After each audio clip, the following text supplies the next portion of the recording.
ஊர்வசின்னு ஒரு பாட்டு வந்து கேட்டிங்களான்னு யாரோ என் ஃப்ரெண்ட்ஸ் தான் யாரோ கேட்டாங்க. அப்போ என்ன பாட்டுன்னு காரில் தான் ஷூட்டிங் போகும்போது அந்த காரில் தான் போட்டாங்க. கேசட் போட்டு கேட்கும்போது ஒவ்வொரு லைனாக வரும்போது அப்போது வாலி சார் சொன்னது, டேக் இட் ஈஸி ஊர்வசின்னு சொல்லுங்கப்பா, இது சின்ன விஷயம் அது தெரியல, அதை ஒரு லைனை வச்சு கேட்குது அப்படின்னு சொன்னார் பாருங்க. அப்புறம் நான் வாலி சார் கேட்டேன், சார் இந்த பாட்டு யாரை வச்சு எழுதினேன்?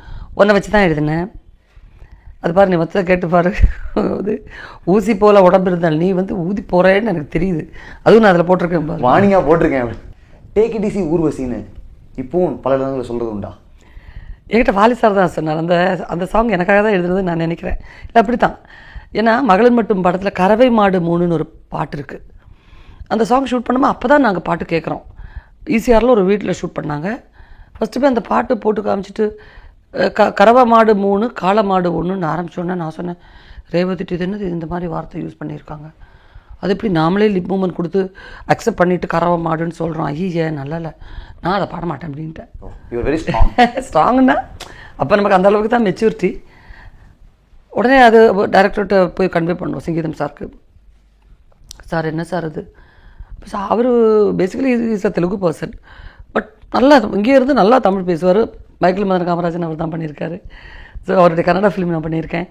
சொன்ன உடனே சார் சொன்னார், அம்மா அப்படி இல்லைம்மா, குடும்பத்துக்காக உழைக்கிற பெண்களை வந்து அது ஒரு யூசேஜ் அப்படின்னு சொல்கிறது. நம்ம வந்து டெய்லி பால் கொடுக்குற அந்த பசுவுக்கு அதுக்கு உடம்பு சரியில்லை, அதுக்கு வேறு ஏதாவது பிரச்சனையா, அதெல்லாம் நம்ம யாரும் கவனிக்கிறது இல்லை. பால் கரெக்டாக கறக்குதா அதுதான் யோசிப்போம்.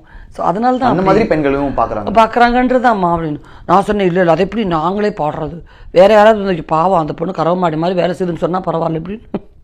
உடனே ரேவதி அதை எடுத்துக்கிட்டாங்க. உடனே ரோஹிணி ஆமாம் ஆமாம் ஆமாம் ஆமாம் ஏன்னா ஃப்ரெண்ட்ஸுங்கிறதால ஆமாம் அதனால் வேண்டாம். வாலி சாருக்கு நியூஸ் போச்சு. ஸோ வாலி சார் சொன்னார், யார் கேட்டது? ஊர்வசி. ஏன் ஊர்வசிக்கு இந்த விபரீதமான எண்ணமெல்லாம் வருது, இதுதான் அர்த்தம்னு சொல்லுங்கப்பா, அதெல்லாம் பாடிடும், அதை எக்ஸ்பிளைன் பண்ணுங்கன்னு. அதுக்கப்புறம் வந்து எனக்கு டேரக்டர் சொன்னார்மா, வாலி சார் சொன்னார், இந்த பாட்டை நீங்கள் பாடி எடுங்க, உங்களுக்கு ஏதாவது அதில் வந்து பிரச்சனை வந்துச்சுன்னா அதை டோட்டலாக அந்த பாட்டை தூக்கிடலான்னு சொல்கிறாரு. அப்படி சொல்கிறாரா? நீங்கள் பாருங்கள், நீங்கள் கறவை மாடுன்னு உங்களை சொல்கிற அந்த ஹீரோவை நீங்கள் என்ன பாடாப்படுத்த போகிறீங்கன்னு முதல்ல பாருங்கள். அவர் என்ன எங்களை அப்படி கூப்பிட்டீங்களா வணக்கங்கன்னு சொல்லி நீங்கள் வந்து வெல்கம் பண்ணலை, நீங்கள் அதை போட்டு டார்ச்சர் பண்ண போகிறீங்க. திருப்தி ஆகிப்போச்சு. சரி ஓகே. அதுக்கப்புறம் தான் டேக் இட் ஈஸி ஊர்வசிங்கிற பாட்டு வந்து. இப்போ இருக்க ஹீரோயின் கேரக்டர்ஸ்லாம் பார்க்கும்போது நான் சொன்னேன் இல்லையா, வாலி அவர்களே கான்டாக்ட் பண்ணி சிங்கிடம் அவர்கள்ட்டே பேசி இது நாங்கள் வாயசைக்க மாட்டோம்னு சொல்கிற கிளாரிட்டி இப்போ குறைஞ்சிருக்குன்னு உங்களுக்கு தோணுதாங்க? முதல்ல நீங்கள் வந்து அதுக்கு என்ன அர்த்தம்னு தெரியணும், மொழி தெரியணும். மொழி தெரிஞ்சு எத்தனை பேர் இருக்காங்கன்னு நீங்கள் சொல்லணும் இல்லையா?